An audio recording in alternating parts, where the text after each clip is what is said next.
How's it going, everyone? Welcome to episode number 4 of the Fall Breakdown. In this episode, we're going to be talking about worker safety. Now, the reason we're going to be talking about that is because last month, May 2026, I did a conference presentation at the PERMA annual conference up in upstate New York.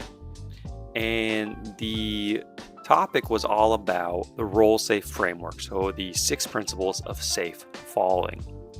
Within that, I taught the framework, and then we did 4 fall breakdowns of common workplace scenarios, and the audience seemed to really like it. We had a good time, we joked, we laughed a little bit, and we learned a lot. So all these falls are essentially showing what we shouldn't do, and we use the roll-safe framework to put a lens on top of it. What should we actually be trying to do to fall better?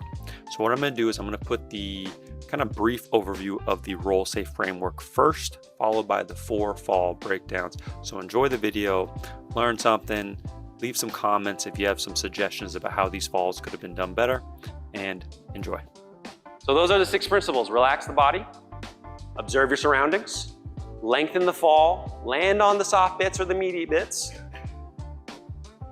shield the head, the most important, and AFE, absorb, flow, exhale, don't fight the fall. Just go with it. All right, so we're gonna do some fall breakdowns. This is something I've been doing for a few years now. I watch videos, break it down, what could someone have done better, what did they do right, and kind of what's just going on in general. So a ladder fall, this is the only one where a gentleman gets knocked out. So if you are a little squeamish, look down. It's not terrible, it's a kind of a brutal fall, but you can't see anything. Yeah, so right off the bat, we can probably see 2 dumb things right out. Yeah. Thank you. Okay, all right, cool. I thought I was the only one. All right, really dumb. Well, what's our man at the bottom doing here, supervising the guy at the top? He needs to be holding the ladder. Well, I mean, was he gonna hand him a screwdriver? I don't understand what's going on. So right off the bat, observe your surroundings, prep the space like it. Oh yeah. That's what I'm saying. So observe the surrounding. Like if you're gonna go on a ladder, move that stuff. For the worst case scenario, he lands on flat ground. But clearly they're not the smartest bunch, right? This is, I mean, that's being nice. I'll save the words for other times. And I love how the guy holds the ladder afterwards, like it's gonna do something. All right, so let's talk about when this guy happened. So watch his feet. He actually tries, he knows he's falling. He tried to go with it. If you watch his feet, he tried to kick off. But the ladder's unstable. He has no leverage, no friction, or I guess friction's the wrong word, but no leverage to actually kick himself off. I think, it's hard to see, but I think he actually spotted that trash can and knew what was gonna happen, and he tried to kick off, and because his buddy was so smart not holding the ladder, it didn't work out too well. So, what principles of falling could we apply here? Well, we can apply observe the surroundings before the fall. During the fall, he tried to observe his surroundings, but it wasn't gonna help the situation. That trash can was right below him. He can't really lengthen the fall. That was a pretty long fall, but when he hit, it was pretty much done in an instant, and he can't do anything with that, right? This is a hard fall. This was just a dumb situation, personally. Only thing he could have done, and he would have had to kind of mentally rehearse a scenario like this, which we'll talk about later, of a way to learn how to do this stuff, is protect his head. Because he's not gonna protect his back. He's not gonna win against gravity in a trash can. It's just not gonna happen. But he's exactly right. He's panicking. He's trying to not go with the fall, right? The panic doesn't help. It never helps. I know it's our instinct as humans, but it's gonna guarantee more injury. The only thing he could have done was cover up his head. And it would have been hard because that impact was really hard on his side and his hip. But he does hit his head. You can see at the very end, he hits really hard. And you can kind of see it in the video, I cut it a little short. He's not conscious at all. He probably has a spinal fracture. There's a good chance with that impact on his head right there, he probably has a brain bleed as well. That's a bad day for sure. So the only thing he could have done was cover up. Whatever happens to the rest of his body, so be it. His brain is all that matters. And his body and his brain didn't really make it out of this one, I don't think. I think probably still alive, but not great. So if you're using a ladder, please don't step on the top rung for one. Have your buddy holding it. You don't need him telling you what to do up there. If you really need him up there, have a third person holding. You guys both can go up there, I guess. I mean, that's one way to do it. Yeah, hit me. Yeah, totally. I see what you're saying. He would have to have some good athletic background, but what you're basically saying is he's so conscious of the fall that he can control the way he lands on it. No, I see what you're saying. Yeah, totally. And it's actually something again, in my very obscure sport of parkour, we do very dumb things. We try stupid things sometimes. Yeah, you can land on the edge of an object. And so like he can because there's a hole in the middle, I guess you can land inside the trash can, but it'd be very hard to land on the edges and stop yourself. The only thing that you could do in that kind of very specific scenario is that he would land on the edge of the trash can with enough momentum to let it fall forward with him on the side of it and ride out the momentum. He's still gonna fall. He might actually break his leg that way, but his skull would be intact. So I think that's a plus, but that's a very good question. Yeah, and his back. Yeah. So very, not a fun fall. The rest are not that gruesome, I promise. All right, slip and fall, the classic. Yeah, we already know. I don't have to even talk about this one, but clearly her workplace is very clean, right? Nothing to trip on. And so yeah, we got cardboard, very slippery, especially when you have packing tape and stuff on there. It gets slick. Friction is our savior. Lack of friction is our enemy, clearly. And she fell. So we already talked about a couple things. What do you guys see? What could she have done better? Like what principles? Yeah, chuck the bucket, right? Yeah, no, that would work. Yeah, you can do it. If an object is heavy enough, you can use it as a counterweight to slow momentum in some ways. You have to be really conscious of what you're doing, but that'd be one way. So chucking that bucket.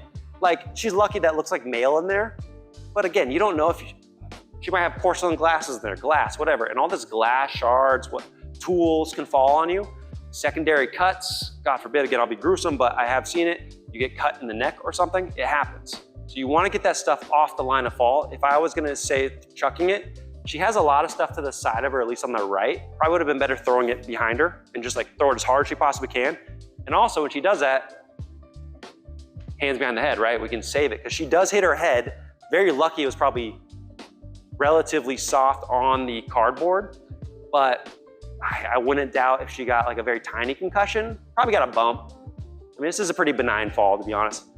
Now you can kind of see it. She actually got lucky. She slowed her momentum. Do you guys see what happened? She slid, yeah, but she also, look at her left foot. It was an accident. She didn't do it on purpose. She got lucky. So that foot hit the concrete. She got traction, and now that slide stopped. So now she's just going down versus getting taken off her feet, and that would have been a harder fall downwards. So these little things, as much as I'm nitpicking, obviously, this is what I do, but those little things are really important. The best thing she could have done, clean up the whole area, not fall in the first place, obviously. But during the fall, chuck it, protect your head, go along for the ride. Questions on that one? No? All right, stair fall, another dumb one. I just got a lot of dumb ones, I'm sorry, guys. Right, all right, what do we see wrong here? Just off the bat. There you go, yeah, let's just prevent it. She's prioritizing efficiency over safety. She could have taken half as much stuff, have one hand free, and used the handrail. And she's wearing high heels, right? Or wedges, I don't know, I don't wear these, but she's wearing something that is not great, and that's actually how she fell. You can see the middle of the wedge got hit, and it made her fall. So not smart at all. Get rid of half the stuff, use the handrail. Know when you're wearing those type of shoes, no matter how good you are, you could be a runway model, your balance is not as good. You don't have as many options to save your balance. So she needs to be extra cautious going down those stairs, and it looks like she went the exact opposite route and went over optimistic on her balance. Now on the actual fall, when she hits, she doesn't throw the objects off the line of her fall. Yeah, she landed on top. She did good. She did put her face on it. If you look well, she actually protected her face and did absorb the fall and turn sideways. But yeah, you don't know what's sticking up on you, right? We don't know what's in those boxes. Yeah, box of knives, not a great day? No, A couple more breathing holes, it'd be great. Sorry. I'm controlling myself, I promise. All right. Now she did do a couple things right. I'm gonna give her this. She does protect herself right. The head never hits the ground, unlike the couple of the last ones. What was that? Yeah, absorbing the shock with those arms, and she actually can see she rolls a little bit at the end, right? She's going with the momentum, her hips turn. Now the problem is she probably should have rolled more and just really took that momentum out, but the box was at her back. So again, if it's a box of knives, when are you gonna stab yourself in the back, and that's not a fun day. All right, office chair fall. I'm ending on a nice, simple, funny one. That's a lot, thank you. I was gonna ask, what's the main problem here? We trust the chair, all right? I don't think Office Max is really caring about something like that. They're not gonna make sure you don't fall. So what are we seeing? What kind of stuff could we improve? What falling principles could we use? What could be done to prevent this? Stretching at work. Well, you know, he's getting ready for the next round of work. He's a good employee. He's a great employee. You know, in between Facebook chats is all right. So, yeah, so actually I'm halfway on that. He could have made more of an effort to roll, but he does do it a little bit. We gotta give him some credit, right? I mean, he was just relaxing and then he has to fall. He has to figure it out fast. Watch his hands. Yep, thank you. Yep, could have kept him behind his head. And yeah, and I mean, that's instinct, right? Unless you train this stuff, you're gonna instinctually try to stop yourself. But again, fighting the fall. He's trying to catch something to stop himself. Now let's say he was lucky enough to get that hand on the desk. What happens? He swings himself into the desk because the momentum's gonna carry him that way. So thank God he didn't grab on, because this would be an even funnier video. But no, not at all. No one likes this guy. No one likes him. They're definitely watched this video about 100 times afterwards. You know, every conference like this, they put it up. So yeah, and I wish I could see his head. I don't know if he hit his head. If he had his hands behind, he would have made sure he didn't hit his head. The way he falls and rolls, I would assume he actually kept his neck up and kind of stopped himself. But you know, not that bad of a fall. Everybody's gonna make fun of him for a while. That's the worst thing, ego hit. All right, so how do we promote safety? They are pretty balanced. So if we go back, that's actually a really good idea. So they're usually pretty balanced, but this one looks looser than the average. What do you guys? I don't know about chairs. Tell me about this. So that makes a lot of sense. Now, unfortunately, this acted like a foreleg because you can see the two. So it went on those two prongs. Now, very true. If you look at that chair, it actually looks like it. You also should size your chair to lead. That's true. That's ergonomics. Come on, that costs money. That costs money. So if you check this out though, I think that chair is probably old. It's probably loose because it goes back pretty far. And it's all about your base of support versus your center of gravity, right? So think about us as humans. Our feet are our base of support. When we stand over our feet, we're balanced. When I go away from my feet, I'm imbalanced. You can think about there's a big bowling ball in the center of your chest.